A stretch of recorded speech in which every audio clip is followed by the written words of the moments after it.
Hey, what's up with internet? Your boy's back this time with a build vid on Ember.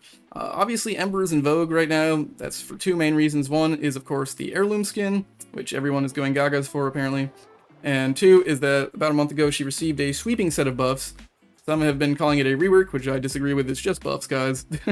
But, I mean, honestly, in my opinion, these buffs did not do the trick. I gave her another spin, and I was like, okay, she still sucks. But that's just my opinion, you know, different strokes, different folks. And that's the main reason I resisted making a vid on her in the first place, quite frankly, because, like, I still think she's not very good, and I don't really play her, because I try to pick the best tool for the job whenever I'm playing the game, and she just isn't it. But I get it, a lot of people want to play her for fun. There's a lot of for fun players out there. I mean, I just find picking the best thing for the job to be the most fun way of playing the game, but, you know, different strokes, different folks, I get it. So if you do want to play Ember, and you want to cook with her the best you possibly can, then don't worry, I got the builds for you. That's what this whole thing's about. And also the recommendations on how to play her in general, like gameplay loop wise. So speaking of that, let's get into it. And in order to explain anything about her gameplay loop, we have to explain her abilities first. And they're sort of all need to be explained together due to how they interact with the heat gauge, but anyway, let's get into it. First off is the heat gauge. That's her second ability. It's basically her whole thing is just enable heat gauge and or disable it. So you can just toggle it at will. However, I would say you want to keep this up at all times, and if you disable it, you accidentally fat-fingered, and that's a very sad shame, because you have to restack your heat generation all over again. And what do I mean by heat generation? Her fourth ability, and also her first ability, but we don't talk about that, generates heat for you over time, and this stacks, like, infinitely, and permanently. So, as long as you keep her 2 up, and keep casting her 4, she will regenerate heat faster and faster and faster. This is still stacking in the background, and you'll see once I cast her other ability, which reduces heat generation and her heat bar, it will go up quite quickly because I just spent all that time spamming that.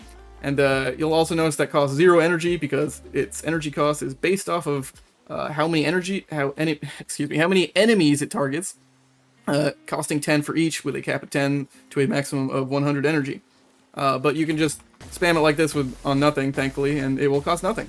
And also, I would recommend getting cast speed for this. Matter right here will give you another 50 just for doing that, which will make this a lot easier. But this is also one of the reasons I'm not a fan of this frame, because she has to do this stupid thing just to, like, work right.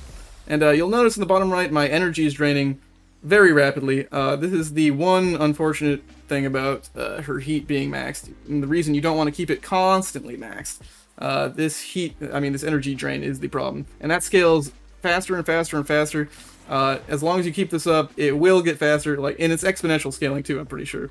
So, you definitely don't want to keep this up for way too long. Thankfully, there's an easy solution, which is just tap 3.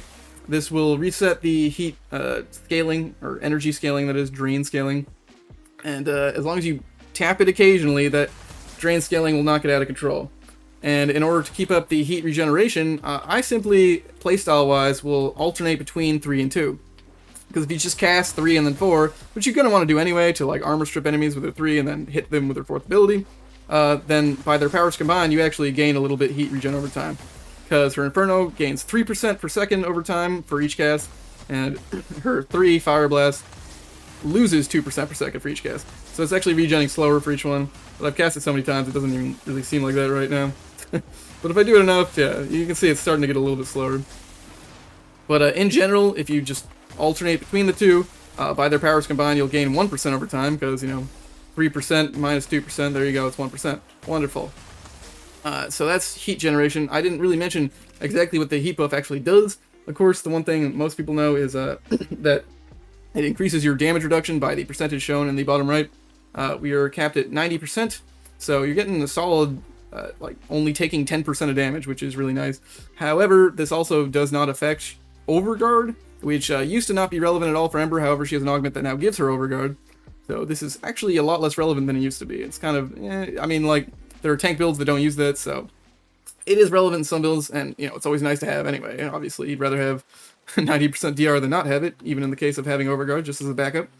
But it's less relevant than it used to be. The other main things it does is it vastly decreases the cost of her Fire Blast when at max heat. It goes down to 25 energy, which is down from 75 energy at 0 heat, or I guess 50% DR, however you want to phrase that. And so that's a very nice reduction in cost. And also, it allegedly doubles her Inferno damage. Although, from reading the damage on the wiki, apparently that only applies to the like the actual fire swirls over time, and not the initial like meteor impact. So that also doesn't seem actually that important. So there is a world I can see where you subsume off her second ability and just abandon the heat gauge mechanics altogether. But I generally wouldn't advise that, because especially one of the main things that is good about keeping your heat stacked is that it enables the instant armor strip from her 3. If you're at maximum heat, this is the main other thing it does. Her 3 will armor strip all enemies instantly. Full strip, full strip. But if you are not at maximum heat, then it will only go 50%. Well, I mean, it scales up linearly, but at minimum, it strips 50% of armor. That being said, this is additive, so even in worst case scenario, you could like have your 2 off and just literally press Fire Blast twice, and it would strip everyone. And that is indeed how anyone using that for the Helminth is going to do it, because you don't have a heat meter in Helminth. But it's also a pretty terrible Helminth ability too, if you ask me. But yeah. So yeah, that's heat gauge mechanics. Let's get into how she should actually like kill enemies. There's basically 2 ways of going about it. She can either be a nuker or a weapon platform. I'm mostly going to build her as a nuker because she is, I don't know, like even as a weapon platform, okay, she's bad at both of them. Like I was saying earlier, I wouldn't pick her as anything, but at least nuke feels like you're playing her right. I don't know, weapon platform is just like especially, I don't know, I kind of hybridize them because the nuke takes so fucking long. It's such a bad nuke that like it's probably a good idea to start shooting them a bit. Indeed, if you like use an epitaph and use heat inherit or something, that'll especially soup it up. But I mean, it's kind of neither here nor there. In the end of the day, it's kind of a shit result you'll get one way or the other. So obviously you're gonna pop whatever buffs you have. I'll get into which Helminth you're gonna want to use, but spoiler alert, it's basically Roar if you want to be nuking. And then, well, okay, I didn't have my heat gauge going, so actually the first thing you want to do is do this stupid thing, like I was showing earlier, where you just spam to get your heat up a lot. Because one of the key things that other content creators I did not see really note is that once you have this up high enough, then the casting 3 basically does not actually decrease the heat meter, because it just gets back to full like almost instantly. And that's what you want. See, you just get the 3 and then you cast 4, and my buff is run out by now. But you just do this basically, and enemies will die, especially if you have Archon Vitality to double their heat procs. But it's not exactly a very impressive result. They're dying though, and of course, I mean, admittedly, these are like the beefiest enemies more or less in the game that are like common enemies. So I mean, there's something to that. So in practice, enemies will die a little quicker, but even then, it's like, you know, it's not great. And of course, with heat inherit instead, so let's pop some heat statuses on these guys, and then start doing this, and it'll work a lot better. But still not like crazy well. Yeah, like these guys don't have heat inherit at all anymore. I don't even know if I hit them initially, but it's it'll definitely soup up your damage if you pull out all the stops you possibly can. But again, nothing to write home about. Alright, sorry, I had a coughing fit just now.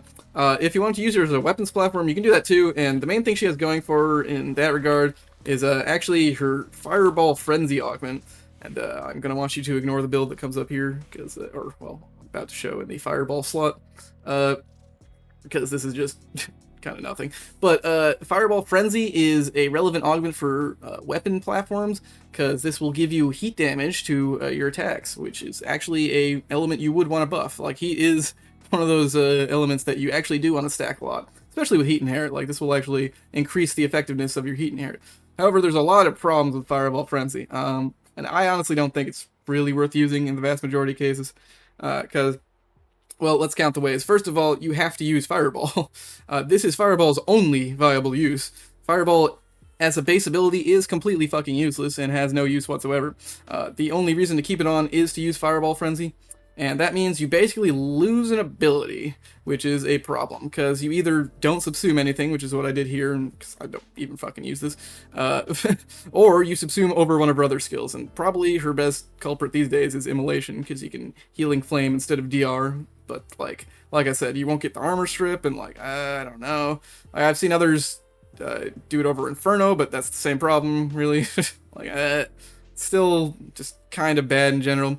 And like, you're gonna want Roar as an ability anyway, if you're like, because if you're using if you're speccing into heat damage, you're trying to get your heat procs up, right? Like, I can't imagine another reason you'd really want this mod. And at that point, you're gonna want Roar for the faction damage boost. And so, like, you can't really use this build that doesn't have anything subsumed, and you're gonna have to, like, subsume it. It just seems too messy to me. So I'm not a fan of the weapon platform at all. Although you can use a non-fireball build, like a gloom build or an eclipse build, that's just used for being super tanky, and like then you'll have access to your your 90% DR as well as sometimes your healing blast. Yeah, I didn't actually use that on either one, the overguard, because if you're expecting for this, you don't need it. But he doesn't really bring anything to the table at that point. You know, it's like a lot of frames are tanky. You know, I don't know why we're picking this as a weapon, but again, you know, fun. I'm not the fun police. You can do what you want. So the thing you actually want to do is Roar, because Roar, I mean, even if you're doing a weapons platform, like I was saying, like you're going to want more heat procs. I found that the main thing that kills enemies is indeed the heat procs, so you do also need Archon Vitality. I will say that you can use a completely unmodded one here, because you're supposed to not really take health damage on this build, because thanks to the Healing Flame Augment, we just get Overguard now. This actually turns her 3 into a very bad Frost 4, basically. Frost 4 also strips enemies' armor and gains, well, Frost is a heat, gains Frost Overguard, and also CCs enemies, which is what Fire Blast does. Like, they knock down, which is not as good as a freeze, but, you know, you can just keep knocking them down. If they're not CC resistant, they're not going to do much to you, which is handy. And then as you see in the top right, we're gaining Overguard. And if we're just spamming this enough and knocking enemies down, that's really all the survivability we need, which is a big ups to her. But also has anti-synergy with her innate DR, which is kind of cringe. Also, I forgot to mention that she gets an additional 5% strength for every burning enemy within 50 meters of her. You can see that in the bottom right, right above her heat meter, when enemies are actually burning. It shows our extra strength percent. So that's important to keep note. She doesn't actually have to build that much strength, because that helps along with Molt Augmented, which I put in basically every build. She doesn't really want much in the way of arcanes. But yeah, thankfully, thanks to the Healing Flame Augment, she's sort of turned into a very ghetto Frost. It's still very bad compared to Icy Avalanche, but you know, we in there. Alright, so let's get back into the build choices, or at least like modding decisions for her build. Of course, I always put an enemy radar and stuff. You can do whatever you want there. I will say having a little range is good for sure, because that's both of her abilities scale off range, and you know, obviously if you're using Roar, that's more for allies if you care about that. But unfortunately, here's something to show off. I've neglected to show off. Sadly, both of her 3 and her 4 are very line of sight, so this is one of the reasons she's not a great nuking frame, aside from the damage. I can spam 3 and 4 all I want. There will be a subset of enemies here who are untouched because there's a pillar in the way. Yeah, these guys just didn't notice anything was happening because there was a pillar in the way. So that's another problem with her. Not a great look for Ember, but a thing you can work around. You know, if you just jump around enough, and it's not that big a deal, but it is a reason to not build like super high range, which is what I did here. You'd think her passive would actually give her a reason to, because you'd sort of be converting like range into strength just by having more burning enemies within 50 meters, because 50 meters is pretty wide range. Like none of these get anywhere near that, although you'll be jumping around a lot, so it's still relevant. But yeah, it's, I don't know. It's not my favorite range, the line of sight shit. So 45% range is good in my book. You could of course slot an auger reach or something to get even more, but it's kind of hard to find the mod space for it, I'd say. These are like the 2 main builds I use for her. They kind of just differ in energy economy and the trade-offs for it. Like this one gets more strength basically, and it trades off having efficiency and duration. But duration is pretty irrelevant on Ember actually. I don't really know why I see people building duration, because it only affects her, like how long these swirls affect enemies, which is pretty irrelevant, and it affects her efficiency drain over time for this, which is also pretty relevant because you're going to be resetting it with 3 all the time, and doesn't do anything on this at all, and it just affects your helmet ability however it affects the helmet ability, which is kind of whatever. Like as long as it's not a dump stat, you're going to be fine. I would say that duration is really not something that's super necessary. But yeah. This one actually surprisingly has better energy economy despite omitting the energize. That's because it has higher efficiency. 130 versus 160 is actually a pretty big deal. And I'm also rocking a where is it, the plus 75% effectiveness on energy orb shard. This is one of my preferred ways of gaining energy on her. Actually, one of the main like things you have to consider when building her is how you're going to get your energy, because she is very energy hungry, despite the whole like being able to reset her energy drain with her fire blast, and also having the fire blast itself be discounted. Even still, she's super spammy, and like she can't regen energy over time as an Urk due to, well, she kind of can, but not while at maximum heat, which she usually will be at. So actually, plus 75% effectiveness on energy orbs is really good, especially because she gets a pretty sick augment called Exothermic, which gives a plus 15% chance for any enemy killed under the effect of Inferno to drop an energy orb. And since you're going to be constantly Infernoing people, this just means you get a pretty nice windfall of energy orbs. And that works very nicely with the arcane shard that, or excuse me, archon shard that increases energy orb effectiveness. And also the other one I put here is Arcane Eruption, which also increases you know, your throughput when you have a bunch of energy orbs dropping. It means enemies are comically going to be knocked down all the time. Honestly, you don't need this. Fire Blast is going to be knocking people down all the time anyway, but there's just like, there's really no good augment or arcane picks for Ember, really. Like, augmented is almost not to include in my book, and then after that it's like energized for energy economy. But if you don't need it, then I guess Eruption? I don't know. Like I was saying, like, there's really not a lot that's entices for her. She's one of those friends that's just like, I don't know, I guess Eruption, you know. Something to note is you could technically use Archon Intensify here, because with Healing Flame augment, because that does heal you. However, in practice, you're just going to be overguarded the whole time and never actually get any healing, so Umbral Intensify it is. You do need at least 125% base, I think, to get the 90% DR on her too, because that doesn't actually start at 90% DR. I think it's actually 75% cap if you have 100% strength, but that is irrelevant. Obviously, you're going to have more than that. Between her passive and most augmented, she gets actually a lot more strength than it seems here. But of course, having a nice, healthy 200 is pretty nice as well. But yeah, both of these work just as well, honestly. Like, I kind of almost prefer this one a little bit. It's kind of overkill in the energy economy situation, but Arcane Eruption is hilarious and it's more consistent, and like the more damage isn't really that relevant or noticeable. It's not that big a deal. But it's user preference. Like, obviously, you only want to build energy up to the point that you have enough, basically, and then use the rest of your slots and crank in her power. So it's to taste, really. You could even, theoretically, like, if you thought this was overkill, you could replace this with an Augur Reach or something. But I have found in my testing that that energy economy starts sucking. So I'm definitely a fan of at least having some efficiency on her. And Archon Stretch is extremely pointless. You could just replace this with Stretch. I don't even know why I put Archon Stretch here. Just because I had the mod space, I guess. Of course, I mean, I went over Healing Flame, but like, this is basically as auto-include as Frost's Icy Avalanche if you're going to go for a nuke build, I would say. My Gloom and Eclipse builds don't do that, because like I want to get some value out of the DR. I use Adaptation instead for the Eclipse one, and the Gloom one just relies on slowing people. But I'm not a huge fan. Like, these are both extremely very tanky builds that are very brain dead, and you can just kind of play very casually with her. So if you want to use those, just copy these. You'll have a good time. Although maybe replace Molt Vigor, because it makes you use your brain a little more. That's just to easily hit the Gloom slow cap, which is kind of awkward to get because this strength bonus is really variable. But yeah, the Eclipse DR is the other main way of being super tanky. This is like a shield build. It's pretty interesting, but again, like, there's not really a point in using this compared to, I don't know, just like Roar Revenant or something. I don't know, like Pillage Revenant. Yeah, there's a lot of weapon platforms like Lavos, Mirage. Like, she's got fierce competition. So, I mean, I made my point clear that I don't think she's that good, but I think that about wraps it up for this. I will say, yeah, preparation is a big one. I used to use Prime Sure-Footed before Healing Flame dropped, which is no longer necessary because Overguard prevents all status effects, and if you're just overguarded all the time, you're good. And I tried using like a yellow shard for maximum energy spawn, but then I was like, this is just worse than actually using prep. I'll just use prep in all my builds.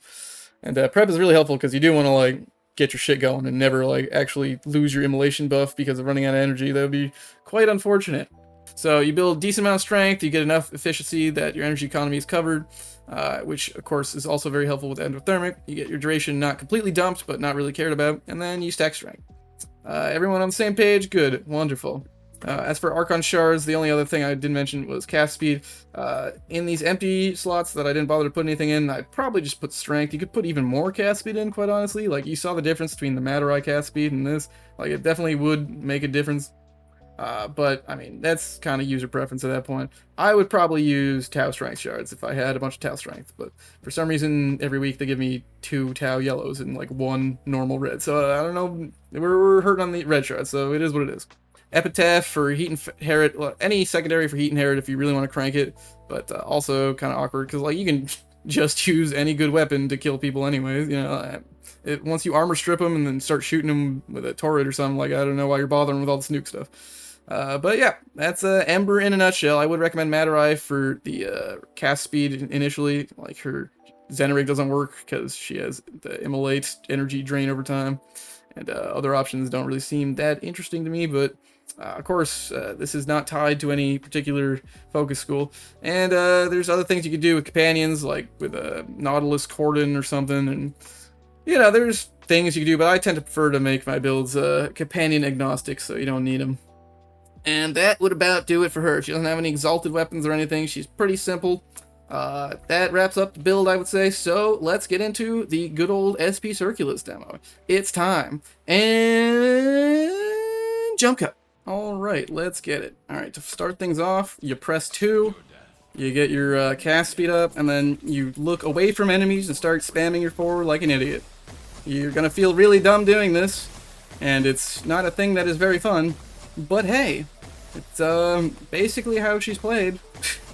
Alright, that's probably good enough, I'd say, to at least start off with. Let's pop our buffs, and then these, and then I'll just do that again, and we'll ignore them while we hack the thing, and they're dead. Wonderful. Wonderful. See, it does kill enemies. Wow. And let's get into it. Let's see. See how it kills these guys. Unfortunately, it's slightly awkward testing because I'm standing in a plus 100 strength thing, so this is going to overperform a little bit until I get the fuck out of here. In fact, yeah, let's wait till that buff expires before I cast my roar. So it's not a bad representation. Alright, there we go. And then we do this and go through this. I will say also, you want to go like back through enemies you killed because they're going to be leaving energy orbs behind thanks to Endothermic. So if you find yourself running out of energy, you got to make sure to be going where the enemies already died, you know. But generally, this is pretty energy efficient. Like I said, the other build is actually better due to having a higher energy efficiency. You could also go for a 175% efficiency build, but I've found that Endothermic just sort of works better. And like, it's also better credit to team because energy orb drops do actually affect your team. I guess I should use the epitaph for some of this, for the heat inherit stuff. But it does kill them on their own. Like I said, like it does kill them better than the Exothermic stat officers. But even still, like, this is not very impressive, I would say. And you do have to have enemies literally on screen for Inferno. Like, it's not even like line of sight. They have to be on screen.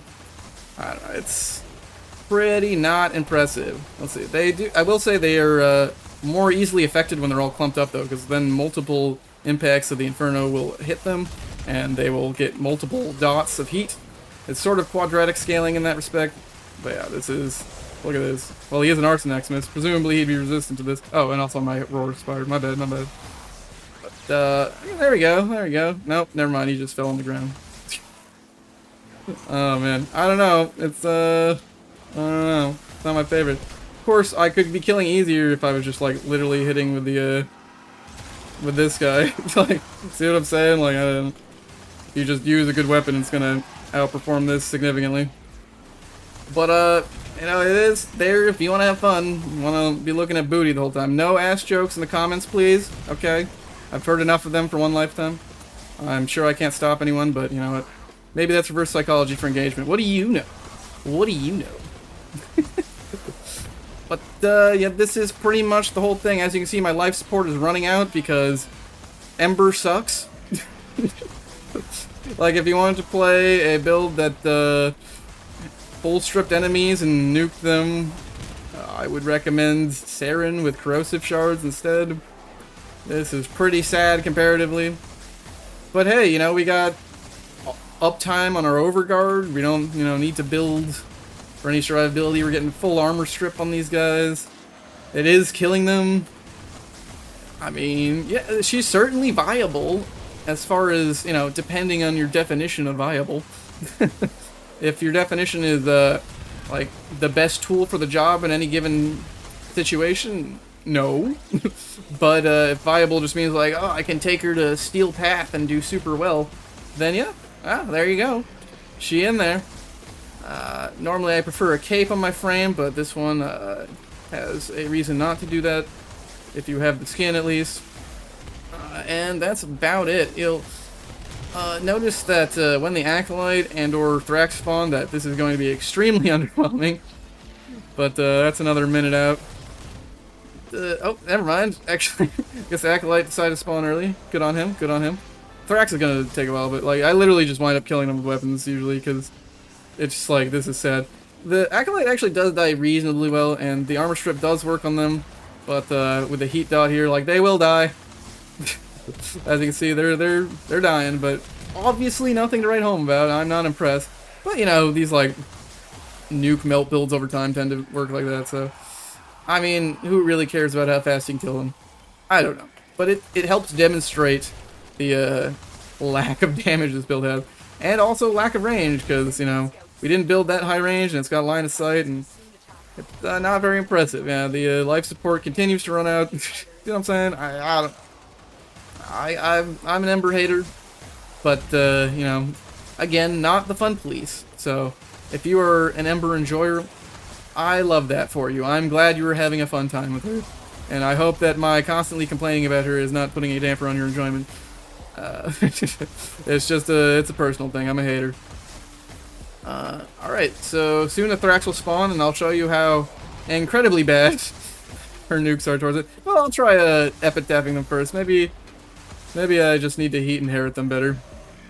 My epitaph, I didn't even show the epitaph build, did I? It's just more heat and some status chance. I could probably pop it up on screen.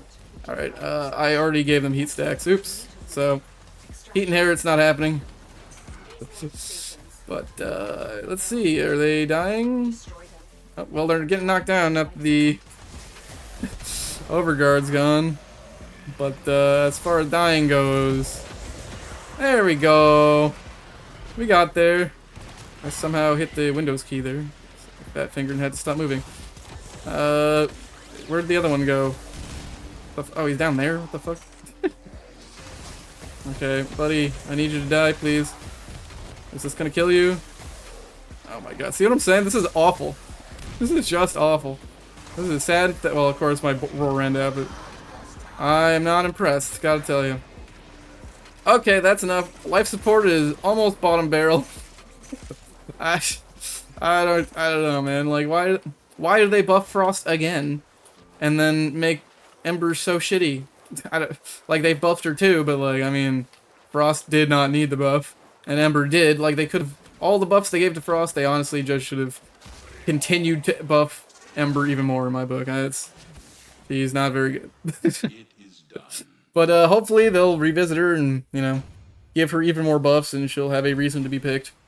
But until then, enjoy picking her just for the aesthetics alone, and or because you like burning things and want to watch the world burn. In fact, she used to have an ability called World on Fire, but rip. Okay, that's it. Hopefully you liked the build. Hopefully you aren't annoyed by my ripping on her the entire time. And if you do have some dissenting opinions or alternate builds you would like to share in the comments, I would love that. I am all about that, so please hit me up with those. Otherwise, if you are willing to like and subscribe, I would be into that as well, but probably you aren't given, you know, viewer statistics. So if that's the case, then see ya. Bye.